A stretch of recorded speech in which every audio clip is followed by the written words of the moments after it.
Hello friends, welcome to Masters with Learning YouTube channel पर। आज हम पढ़ने वाले हैं मैथ और इसका फर्स्ट टॉपिक है परसेंटेज। ठीक है, यानी कि प्रतिशत। ये हम बेसिक से स्टार्ट करेंगे और फिर हम PYQ सोल्व के ज़रिए से चैप्टर को पूरा करेंगे। और ये क्लास सभी एग्जाम्स के लिए इंपॉर्टेंट होने वाली है। चलिए इसे स्टार्ट करते हैं। प्रतिशत, इसका बेसिक फॉर्मूला कौन सा है वो देखते हैं हम। तो इसका बेसिक फॉर्मूला होता है, यानी प्रतिशत बराबर में करते हैं हम भाग बटा में कुल। कुल यानी कुल संख्या और इंटू 100 करते हैं। प्रतिशत निकालने के लिए इंटू 100 करते हैं हम। इसमें देखते हैं यहाँ पे कि प्रतिशत बराबर में होता है भाग बटा कुल इंटू 100 होता है। और 90% सवाल इसी क्वेश्चन से आते हैं। ठीक है, आप ये आगे देखेंगे।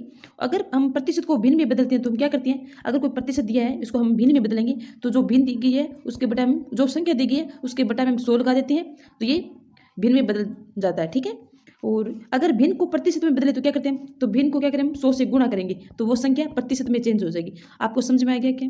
यानी अगर कोई प्रतिशत को भिन्न में बदलना है, यानी कोई संख्या दी गई है, जैसे हमें 25% दिया गया है, चलो अब समझाती हूँ आपको। ये 25% दिया गया है, इसको हम भिन्न में बदलना है तो क्या करेंगे, 25 भाग में ये प्रतिशत है ये नीचे आ जाएगा इसके। ठीक है, 25 से कम 25 और 25 का 100 यानी 1/4 ये भिन्न में चेंज हो गया। ठीक है, अब इसमें देखते हैं कि भिन्न को प्रतिशत में बदलना है।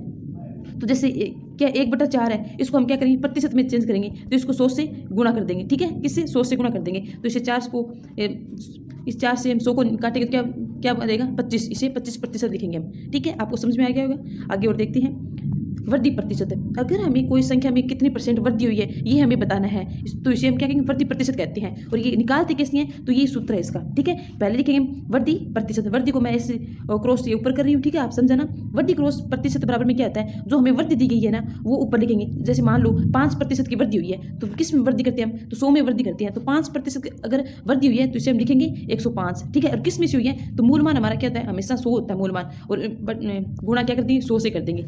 ठीक है, तो ये फॉर्मूला होगा वृद्धि प्रतिशत का होता है। अगर हमें ये पूछ ले कि कमी प्रतिशत क्या है, जैसे हमें कह देते हैं कि 10% की कमी हुई है, कितनी 10% की कमी हुई है, तो किस में से कमी हुई है, हमारा मूल मान हमेशा 100 होता है। 100 में कमी हुई है यानी 90% की कमी हुई है इंटू 100 कर देते हैं। ठीक है, ये फॉर्मूला और देखते हैं कुल प्रतिशत परिवर्तन का। ठीक है, ये इंपॉर्टेंट है, इससे बहुत सारे क्वेश्चन आते हैं। यानी x + y प्लस में x इंटू वाई बटा 100।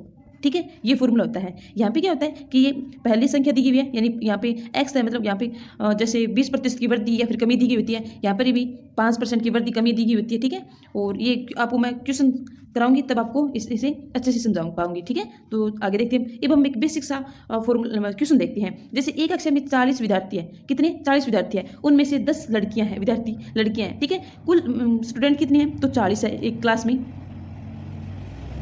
विद्यार्थी क्लास में, जिसमें से 10 लड़कियां हैं।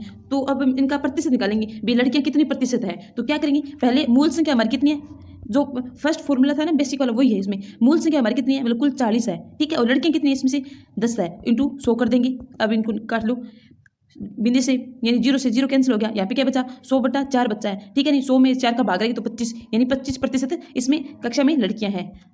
आपको समझ में आ गया होगा। और ये देखते हैं एक बेसिक सा एक और देखते हैं क्वेश्चन। हम एक छात्र को 600 में से 420 अंक मिले। ये क्वेश्चन आपके लिए तो वैसे भी बहुत अच्छे होने वाला है, क्योंकि आप अपनी क्लास के परसेंटेज देख सकते हो। ठीक है, जैसे आपका एग्जाम हुआ जिसमें वो कुल 600 मार्क्स का था, जिसमें आपके 420 मार्क्स बने थे। ठीक है, कितने बने थे, 420 बने थे। तो हम अपना परसेंटेज निकालेंगे, किस में से निकालेंगे, हम 100 में से निकालेंगे। तो देखो हमारी मूल पेपर कितने का हुआ था, 600 का हुआ था, जिसमें हमारे 420 आए थे मार्क्स। और इसे हम परसेंटेज को निकालेंगे तो 100 से गुणा करेंगे। अब जो कट रहा है उसे काट दो, 0 से 0 कैंसिल हुआ था। ठीक है, और ये देखेंगे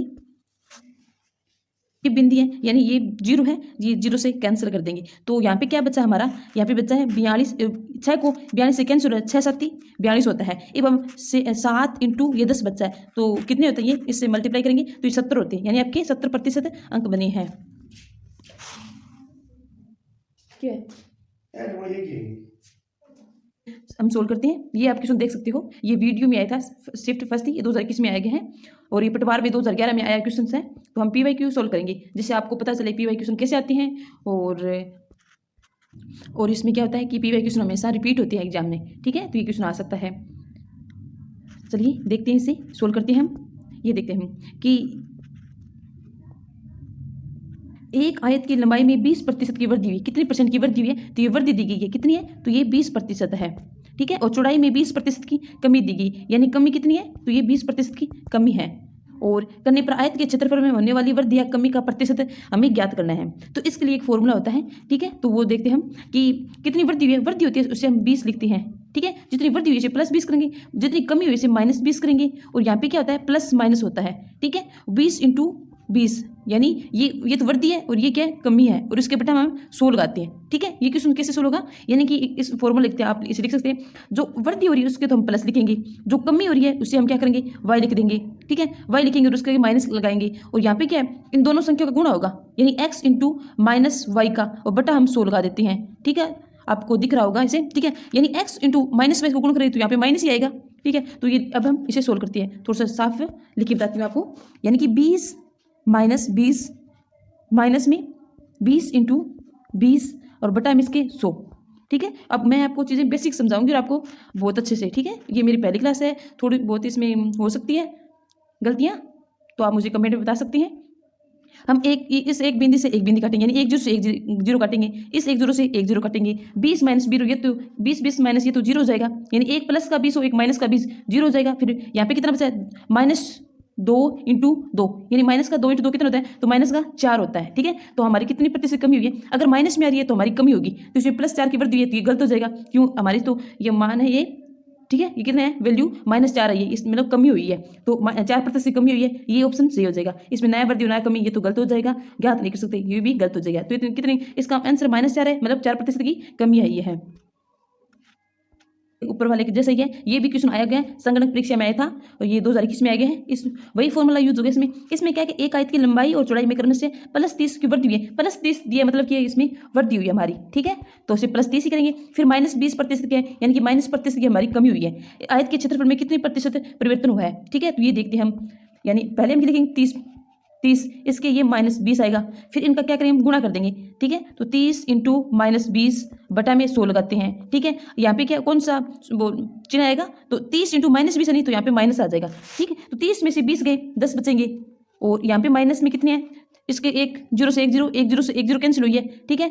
यहाँ पे है ये, ठीक है। ये दोबारा आपको दिखाती हूँ, इस 30 का आगे प्लस है, आप देख लेना, 30 का आगे प्लस है और इसके आगे माइनस है। तो 3 × 2 कितने होते हैं, 6 होती है। किसके, माइनस के 6 होती है। 10 में से 6 माइनस होंगे तो कितने आएंगे, 4 आएंगे। और किसके आएंगे, तो मतलब बड़ी संख्या प्लस की है तो इसके आगे प्लस लगेगा। तो हमारी क्या हुई, 4% की क्या हुई है, वृद्धि हुई है। तो माइनस है, नहीं होगा, प्लस है, ये भी नहीं होगा, -4 ये नहीं होगा, हमारा तो मान +4 है, तो ऑप्शन में ये 4 नंबर ऑप्शन हो जाएगा।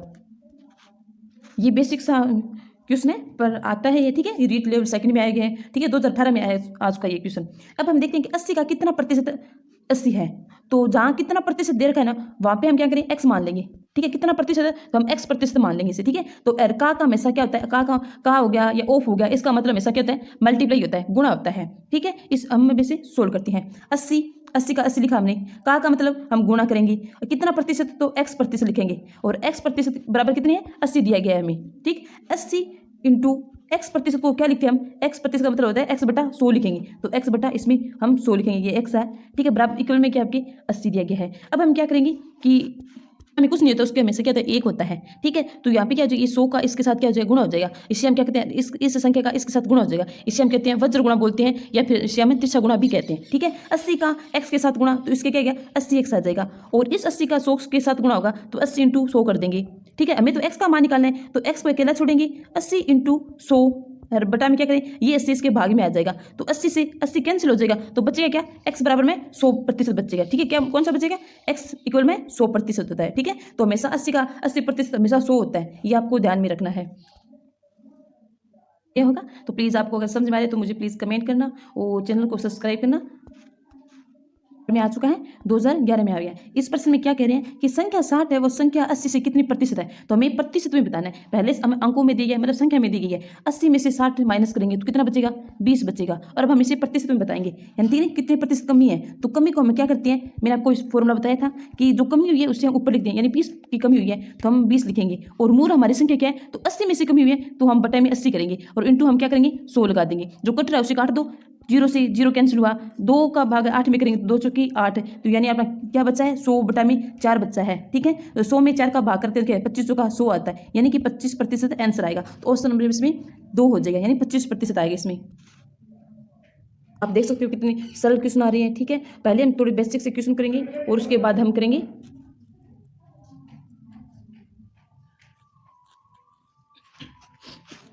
पटवार में आया गया है 2011 में, ठीक है। जो एग्जाम में क्वेश्चन आए वही हम कर रहे हैं।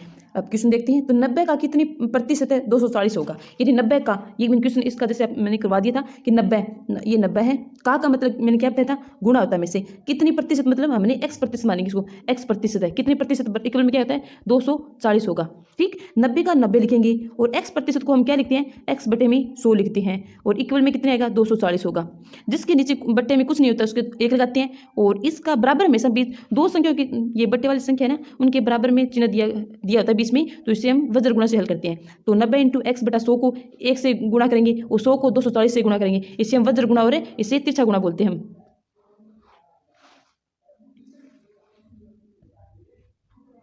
90 को x के साथ गुणा करेंगे तो 90x आएगा और 240 को हम 100 के साथ इसके साथ गुणा करेंगे तो 240 इंटू 100 आएगा, ठीक है। x का मान हमें निकालना है तो x को हम अकेला छोड़ेंगे और इसके इक्वल में हम क्या करेंगे? 240 इंटू 100 दिया गया है और इसके बटा में हम 90 लगा देंगे। जो कट रहा है उसे काट दो, एक जीरो से एक जीरो कैंसिल हुआ। 9 के पढ़े में 24 आता है क्या? नहीं आता, तो ठीक है इसे हम 240 ये दिए गए, ये मिश्र भिन्न में आंसर दिया गया। तो हम देखते हैं 240 इंटू 100 यानी 2400 हम 9 का भाग करेंगे, ये देखते हैं हम, ठीक है।